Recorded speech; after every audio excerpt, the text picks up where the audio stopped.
Chers élèves, chers personnels, chères familles, j'espère que vous avez passé un bon été qui vous aura permis de vous reposer et de recharger vos batteries et que vous êtes prêts pour une nouvelle année au sein de notre réseau d'enseignement français à l'étranger. Profitez pleinement des émotions que vous vivrez ces prochains jours en retrouvant votre établissement, vos camarades de classe et vos collègues. En cette rentrée, nous accueillons 20 établissements nouvellement homologués. Au personnel, élèves et familles qui en font partie, nous vous souhaitons la bienvenue. Vous intégrez un réseau soudé et solidaire et je vous invite à participer à tous les projets que nous vous proposons. Nous comptons donc 20 établissements de plus cette année et plus de 100 nouveaux établissements en 5 ans. L'enseignement français à l'étranger est particulièrement attractif. La nouvelle campagne d'homologation qui vient d'être lancée devrait voir encore s'accroître le nombre de demandes. Nous constatons un vrai attrait pour les spécificités de l'offre française. Le plurilinguisme, l'innovation, l'inclusion et la réussite. Je profite de cette occasion pour féliciter les élèves ayant passé le DNB et le baccalauréat. Vos résultats exceptionnels viennent confirmer la qualité de l'enseignement dispensé dans nos écoles, ainsi que votre sérieux et le talent de tous vos professeurs. Le baccalauréat de juin 2024, c'est 98,3% de réussite, dont 81% de mentions, près de 50% de mentions très bien. Et pour les élèves candidatant au baccalauréat français international, BFI, les résultats sont excellents, avec 99% de réussite et 96,3% de mentions. Que dire d'autre que bravo à vous, élèves, professeurs et parents. L'année écoulée a été celle de plusieurs événements puissants pour la vie du réseau.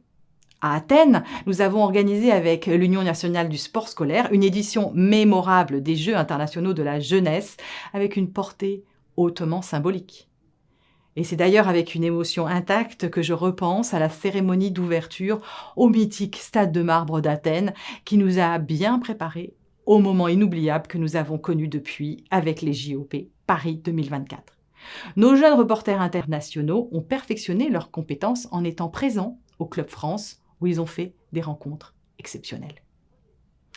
Nous avons également organisé la 6e édition du Forum mondial des alumni, le FOMA, qui a réuni à Bruxelles plus de 150 alumni de tous âges et de 65 nationalités. Paul Mamère, alumni du Maroc, porteur de trisomie 21, a été notre ambassadeur pour l'inclusion scolaire. Je le remercie encore pour son engagement. L'objectif de l'agence, c'est bien que l'école pour tous et toutes soit plus qu'un slogan. Enfin, pour la première fois, l'orchestre des lycées français du monde était accompagné d'un chœur, composé à 100% d'élèves du réseau, permettant une plus grande mixité à ce dispositif et des larmes encore plus fournies. À partir de la prochaine édition, ce dispositif prendra d'ailleurs ce nouveau nom, l'Orchestre et chœur des lycées français du monde, actant ce nouveau format. Chers tous, l'année passée a aussi été celle de crises et de conflits très difficiles. Et je pense bien sûr aux établissements d'Ukraine, d'Iran, du Niger, en Israël, dans les territoires palestiniens et au Liban, en particulier au sud. La rentrée se révèle particulièrement compliquée pour nos lycées d'Ankara et d'Istanbul, mais nous sommes pleinement mobilisés pour aider les familles affectées par les décisions des autorités turques.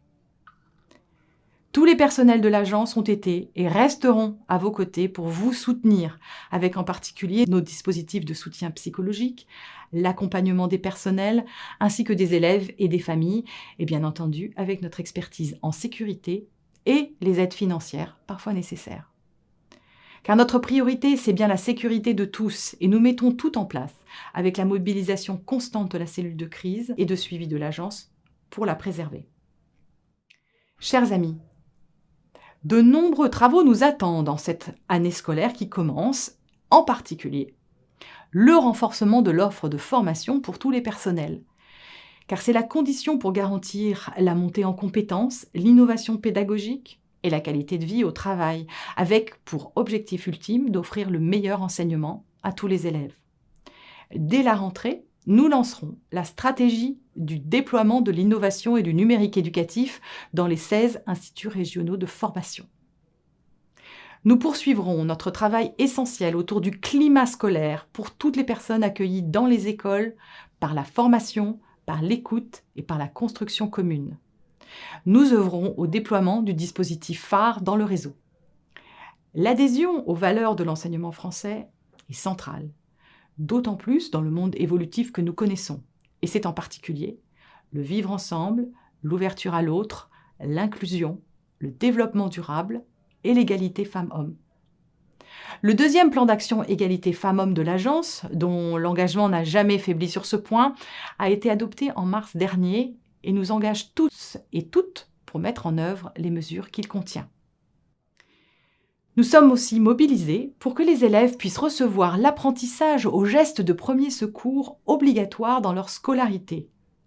Et je souhaite que le nombre de formateurs et d'établissements titulaires d'un certificat de conditions d'exercice continue de progresser rapidement. Cette année, enfin, nous avons à finaliser un nouveau contrat d'objectifs et de moyens pour l'AEFE avec son ministère de tutelle. Ce document, certes administratif, structure l'organisation des travaux de l'agence et du réseau pour atteindre notre objectif, le cap 2030, de forte croissance des effectifs. Les services de l'agence s'adaptent en contact permanent avec les établissements pour les accompagner tant sur le plan pédagogique qu'administratif.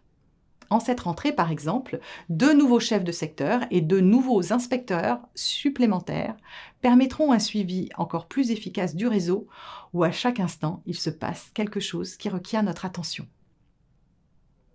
Nous allons également lancer une plateforme visant à faciliter le recrutement de personnel de droit local pour les établissements homologués.